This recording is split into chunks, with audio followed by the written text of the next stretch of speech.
रहीम अस्सलाम वालेकुम। कैसे हैं बेटा, आप सब ठीक ठाक हैं। लास्ट टाइम बेटा हमारा चैप्टर नंबर 5 स्टार्ट हो चुका था, जैसे आप सब जानते हैं। तो उसके कुछ टॉपिक हमने डिस्कस किए थे, जिनमें से फिजिकल स्टेट्स ऑफ मैटर में सबसे पहले आपने गैसेस की कुछ प्रॉपर्टीज़ को डिस्कस किया।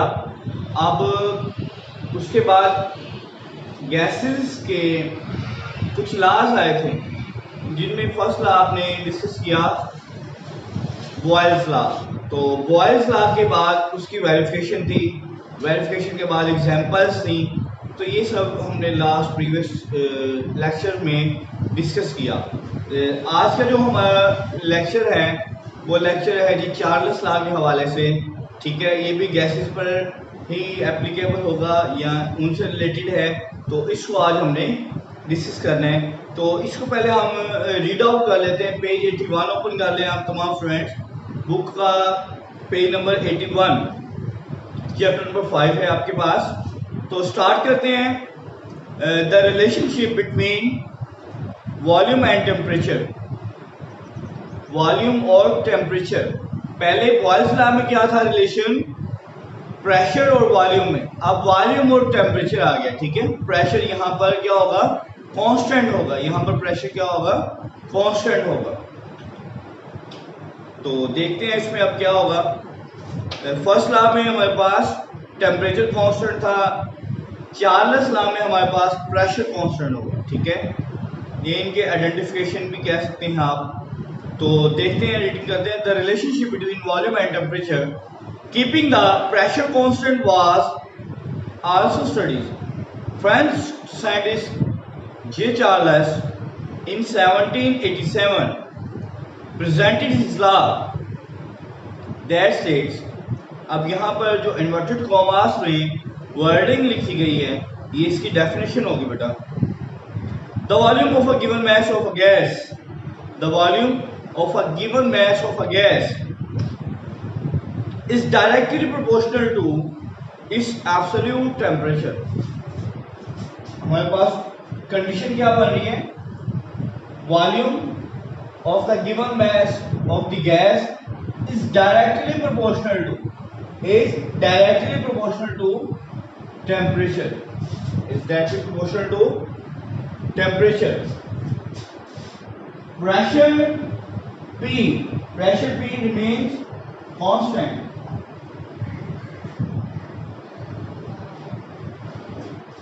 प्रेशर जो हमारे पास वो कांस्टेंट होगा।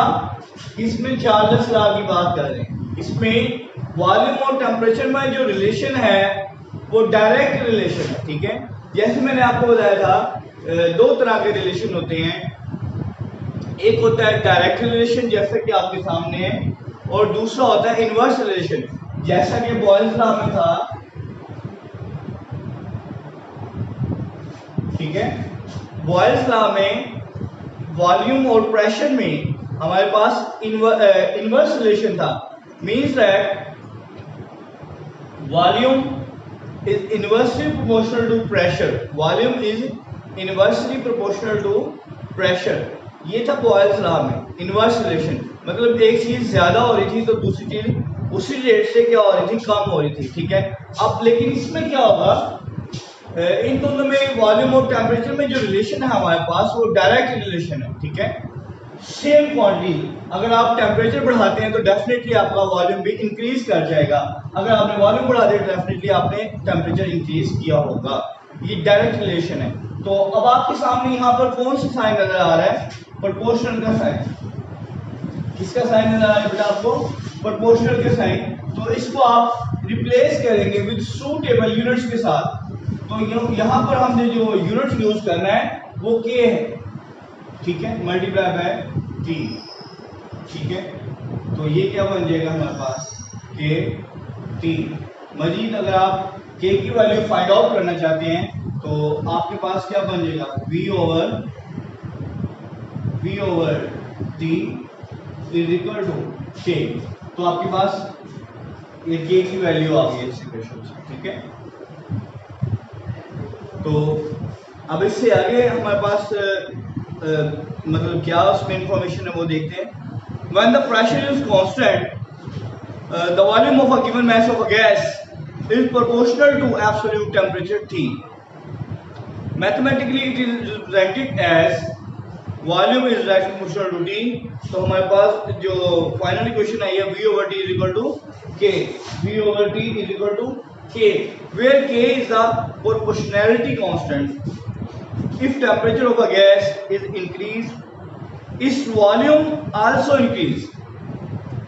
अगर किसी गैस का वॉल्यूम बेटा इंक्रीज कर रहा है, बढ़ रहा है, ज़्यादा हो गया टेम्परेचर, तो डेफिनेटली उसका जो वॉल्यूम है वो भी बढ़ जाएगा। ठीक हो गया। इसको मैं मज़ीद सिंपलीफाई करके आपको समझा देता हूँ। ये टेम्परेचर है, ठीक है, लेट्स गो 25, ठीक हो गया। ये हमने सपोज कर लिया,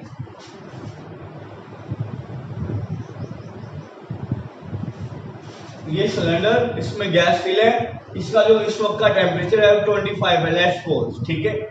अब इस वक्त जो इसका वॉल्यूम था वो कितना था जी? वॉल्यूम हम कह देते हैं जी 2 डेसीमीटर पर। हम ये दोनों वैल्यूज सपोज की हैं खुद से कि अगर इस सिलेंडर का वॉल्यूम 25 सेंटीग्रेड हो तो इसका जो वॉल्यूम बनेगा वो 2 डेसीमीटर पर क्यूब बनेगा। ठीक है। अब हमने क्या करना है, temperature T2 after some time, कुछ देर के बाद जो इसका टेम्परेचर है वो हम लेट्स सपोज कर लेते हैं जी 50। ठीक है, हमने टेम्परेचर क्या कर दिया, 50 कर दिया, बढ़ा दिया, इनहेंस कर दिया, तो इसका जो वॉल्यूम होगा सपोज करते हैं जी वो 6 डेसीमीटर क्यूब हो। इससे बात वाज़ेह है, अगर एक गैस में सिलेंडर हो, इनिशियल कंडीशंस कुछ इस तरह से हैं, T1 हमारे पास 25, ये हमने सारी वैल्यू सपोज की हैं खुद से। 25 पर जो इस सिलेंडर का वॉल्यूम था 2 डेसीमीटर क्यूब था, आपने टेम्परेचर बढ़ा दिया तो वॉल्यूम भी डेफिनेटली बढ़ गया। इसका मतलब एक चीज़ के बढ़ने से दूसरी चीज़ भी बढ़ रही है। इसका मतलब जो इन दोनों में रिलेशन है वॉल्यूम और टेम्परेचर में, वो कौन सा है, डायरेक्ट रिलेशन है। ठीक है। इफ द अब कांस्टेंट से दोबारा बात करते हैं, where K is the proportionality constant, if the temperature of a gas is increase its volume also increases when the temperature is change from T1 to T2, जैसे हमने किया T1 से T2 अगर हो जाए, ये हमने सपोज किया हुआ है। The volume changes from V1 to V2, पहले V1 था, अब V क्या हो जाएगा, V2 हो जाएगा।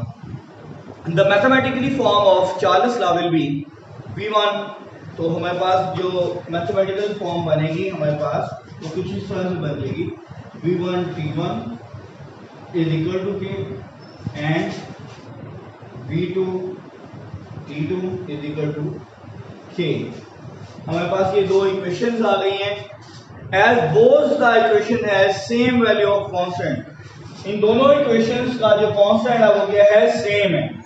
आपको नजर आ रहा है दोनों का कांस्टेंट क्या है, K मीन सेम कांस्टेंट है, तो फिर इनके वेरिएबल्स डेफिनेटली इक्वल होंगे। Their variables also equal to each other, तो इनके जो वेरिएबल्स हैं वो भी इक्वल ही होंगे।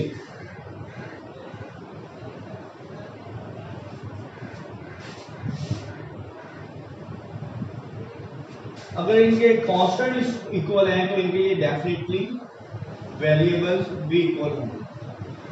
कांस्टेंट इक्वल है तो वेरिएबल डेफिनेटली इक्वल होंगे। तो हमारे पास जो इक्वेशन बनेगी V1 over T1 is equal to V2 over T2, तो हमारे पास ये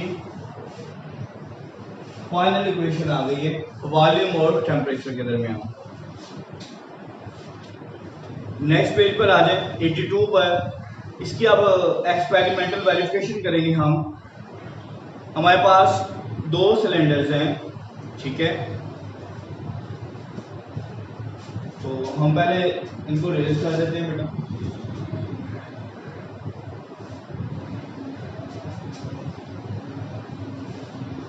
अब हम एक्सपेरिमेंटल वेरिफिकेशन की बात करेंगे पेज 82 पर। हमारे पास एक सिलेंडर है जिसका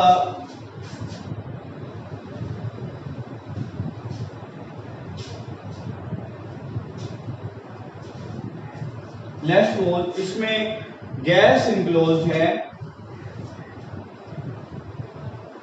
ठीक है।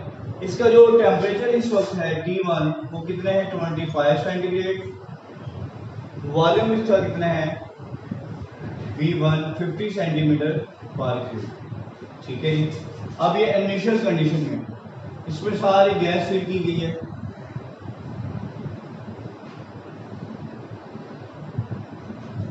ठीक है बेटा, ये इनिशियल कंडीशन में। अब आपने क्या किया है, इसको उठा के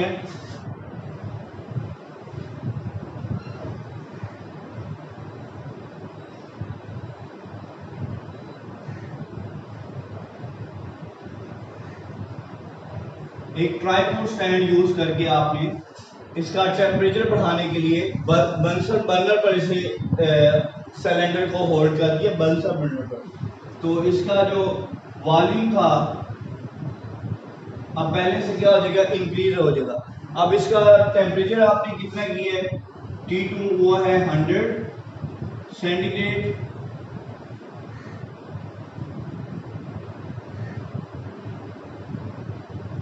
और वॉल्यूम V2 इसका अब कितना हो गया टेम्परेचर के बढ़ाने से। देखा आपने पहले 25 सेंटीग्रेड था टेम्परेचर, तो वॉल्यूम 50 सेंटीमीटर क्यूब था। अब टेम्परेचर क्या हो गया, डबल हो गया है, तो वॉल्यूम आप देखते हैं कितना है, आपकी बुक में एक वैल्यू गिवन है 6.62.5 सेंटीमीटर पर क्यूब, ठीक है। वॉल्यूम बढ़ा है तो डेफिनेटली टेम्परेचर बढ़ा है तो डेफिनेटली वॉल्यूम भी बढ़ गया। पहले 25 था अब 100 हुआ है। 25 पर इस सिलेंडर का जो वॉल्यूम था 50 सेंटीमीटर क्यूब था, 100 सेंटीग्रेड मतलब आपने जो टेम्परेचर था वो बढ़ा दिया, इनहैंस हो गए। तो इस वक्त जो नेक्स्ट वॉल्यूम नया वॉल्यूम इस सिलेंडर का बना है 62.5 सेंटीमीटर क्यूब बन गया है। अब इसका क्या मतलब हुआ, इसका यही मतलब हुआ है, बात जो वेरीफाई हुई है वो ये सामने आई है, वॉल्यूम और टेम्परेचर में जो रिलेशन है वो डायरेक्ट रिलेशन है, ठीक है। इन बॉयल्स लॉ में सॉरी चार्ल्स लॉ में इन दोनों में जो रिलेशन है वो डायरेक्ट रिलेशन है, ठीक है। तो आज हम इसे इस टॉपिक को वाइंड अप करते हैं। आज आपकी जो डायरी होगी बेटा वो पेज 81 और 82 है, डायरी अपनी नोट कर लें, पेज 81 और 82, ठीक है। इसको आपने याद भी करना है, ठीक है। वेरीफाइड मतलब इसकी जो वेरिफिकेशन है वो भी करेंगे, ये आपने डायग्राम भी बनानी है, फिर आपने इसकी आरपी कंप्लीट करके बेटा मुझे व्हाट्सएप करनी है। नेक्स्ट टाइम आपसे मुलाकात होगी इसकी एग्जाम्पल्स के साथ और एक नए टॉपिक के साथ। तो तब तक के लिए बेटा अल्लाह हाफिज़, ठीक है।